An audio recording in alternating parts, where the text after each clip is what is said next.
Differentiability का मतलब होता है यूनिक टेंजेंसी।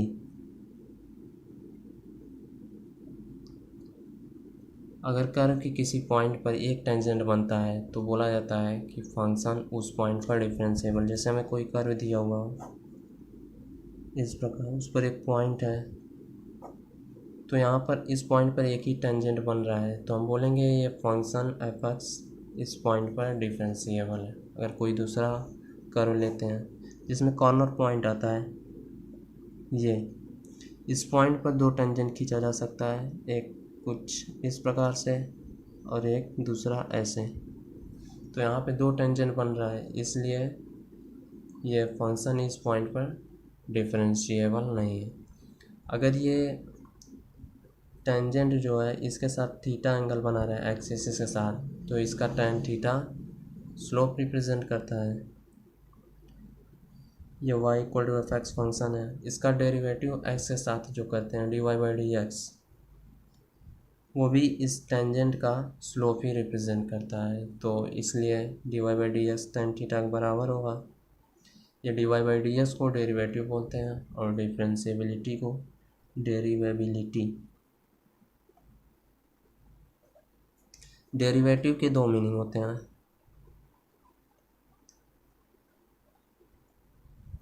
एक फिजिकल मीनिंग इसका होता है और एक ज्योमेट्रिकल मीनिंग होता है। फिजिकल मीनिंग में ये इंस्टेंटेनियस रेट ऑफ चेंज बताता है, जो हम फिजिक्स में पढ़ते हैं, जैसे rate of change of velocity with respect to time, ये एक्सेलरेशन रिप्रेजेंट करता है। ज्योमेट्रिकल मीनिंग इसका हम मैथ्स में पढ़ते हैं, जो फंक्शन का कोई कर्व दिया हुआ उस पर टेंजेंट का स्लोप रिप्रेजेंट करता है। तो टेंजेंट होता क्या है? टेंजेंट एक लिमिटिंग केस होता है। Tangent is a limiting case of secant।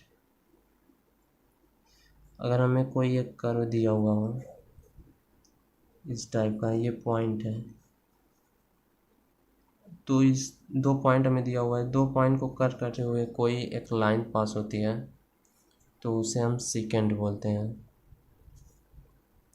अगर जब ये दोनों पॉइंट कोइंसाइड कर जाएं, जिसे कोई पॉइंट अगर कोइंसाइड कर जाए इन दोनों, तो एक ही पॉइंट से जो लाइन पास करेगी ऐसे इसको टच करती हुई ये को, तो ये टेंजेंट बन जाएगा।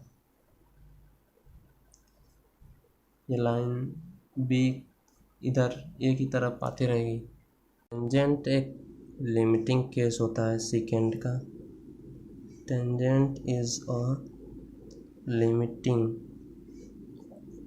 Case of second. जैसे हमें कोई कर्व दिया हुआ हो, ये पॉइंट ए है और ये बी, इन दोनों पॉइंट से पास होती हुई कोई लाइन, मतलब कर्व को दो पॉइंट पर कट करती हुई कोई लाइन पास होती है, तो उसे हम सेकेंड बोलते हैं। अब जब ये पॉइंट इधर ए की तरफ घिसकता हुआ आए, तो कोई एक कंडीशन ऐसा भी होगा जब भी ए पर कोइंसाइड कर जाएगा। जब इस पर कोइंसाइड कर जाएगा तो इस तरीके से लाइन पास होगी, तो इस लाइन को टेंजेंट बोला जाता है। जब दोनों पॉइंट एक ही पर कोइंसाइड कर जाते हैं तो जो लाइन पास होती है उसी को टेंजेंट बोलते हैं। जैसे ये हमें एक सेकेंड दिया हुआ हो, तो ऐसे ऐसे बहुत से सेकेंड पास होंगे, तो एक कंडीशन ऐसा भी आएगा जब भी खिसकता हुआ ए पर आ जाएगा तो लाइन ऐसे पास होगी, तो इसी को टेंजेंट बोलते हैं। y equal to f x को हमें कर्व दिया हुआ हो, अगर इस ये पॉइंट है, इस पॉइंट से पास होता हुआ एक टेंजेंट इससे पास हो रहा है इस पॉइंट को कोऑर्डिनेट हम ए कॉमा एफ ऑफ ए मान लेते हैं, और इसके पास कोई एक पॉइंट है A plus H comma F of A plus H. ये ए प्लस एच ए के एकदम नज़दीक पॉइंट, आप ऐसे समझ सकते हैं कि ए प्लस एच जस्ट ए के बगल वाला पॉइंट है तो इसका दोनों कोऑर्डिनेट हमें दिया हुआ है, तो इस सेकेंड का हम स्लोप निकाल सकते हैं। m is equal to y2 minus y1 upon x2 minus x1 minus F of A upon A plus H minus A. तो यहाँ पर हो जाएगा m equal to F of A plus H minus F of A by H. अब जब इन दोनों के बीच का गैप एकदम जीरो कर देंगे, मतलब ये इन दोनों का गैप जीरो हो जाएगा, तो ये जो सीकेंट है इस पॉइंट पर टेंजेंट बन जाएगा, ऐसे कुछ। तो ये टेंजेंट का स्लोप रिप्रेजेंट करने लगेगा। जैसे इसमें लिमिट ले लें h tending to zero f of A plus H minus F of A by h. तो टेंजेंट का स्लोप रिप्रेजेंट कर रहा है, तो इसलिए हम dy बाई डी एक्स कर सकते हैं।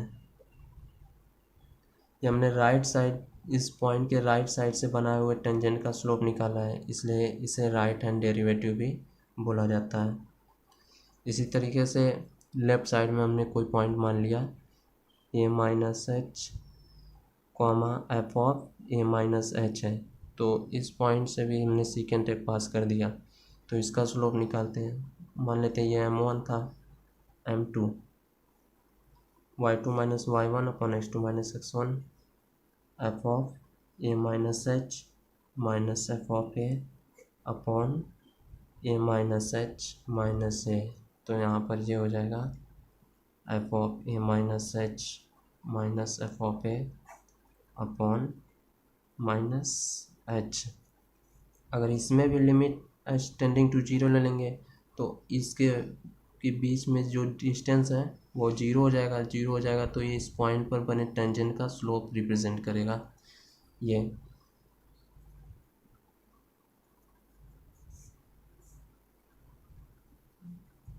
अगर स्लोप रिप्रेजेंट करेगा तो इसे हम d y by d x से रिप्रेजेंट करते हैं।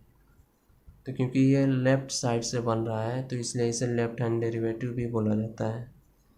वो होगा limit H tending to zero f of A minus H minus F of A upon minus H. अगर ये जो लेफ़्ट साइड से टेंजेंट का स्लोप निकालें और राइट साइड से टेंजेंट का स्लोप निकालें, अगर ये दोनों बराबर हो जाता है, ये राइट साइड से निकाले हुए टेंजेंट के बराबर हो जाता है लेफ़्ट साइड से निकाला हुआ टेंजेंट, तो हम बोलते हैं फंक्शन इस पॉइंट पर डिफरेंशिएबल है। क्योंकि राइट साइड से बनाया हुआ टेंजेंट और लेफ़्ट साइड से बनाया हुआ टेंजेंट दोनों एक ही हो जाएगा जब स्लोप एक ही मिलेगा, तो हम इसे बोलते हैं फंक्शन इस पॉइंट पर डिफरेंशिएबल है। डिफरेंशिएबिलिटी का एक कंडीशन आ जाता है left hand derivative equal to right hand derivative equal to finite quantity. मतलब अगर इस कंडीशन को फॉलो करेगा तो हम बोलते हैं फंक्शन उस पॉइंट पर डिफरेंशिएबल है। लेफ्ट हैंड लिमिट को एफ डैश ए माइनस से भी रिप्रेजेंट करते हैं और राइट हैंड डेरिवेटिव को एफ डैश ए प्लस से। तो यहाँ पर डिफरेंशिएबिलिटी कंडीशन आ जाती है f dash a minus equal to f dash a plus equal to finite quantity. तो ये डिफरेंशिएबिलिटी का कंडीशन होता है। अगर ये कंडीशन फॉलो करता है तो फंक्शन उस पॉइंट पर डिफरेंशिएबल होता है। एक वो पॉइंट है जिस पॉइंट पर हमें डिफरेंशिएबिलिटी चेक करना है। तो अगर कुछ ना समझ आए, अगर कोई पॉइंट ना समझ में आया तो वीडियो को फिर से देखें। अगर फिर भी ना समझ में आया तो कमेंट करें, मैं उसका रिप्लाई ज़रूर करूँगा। Thank you.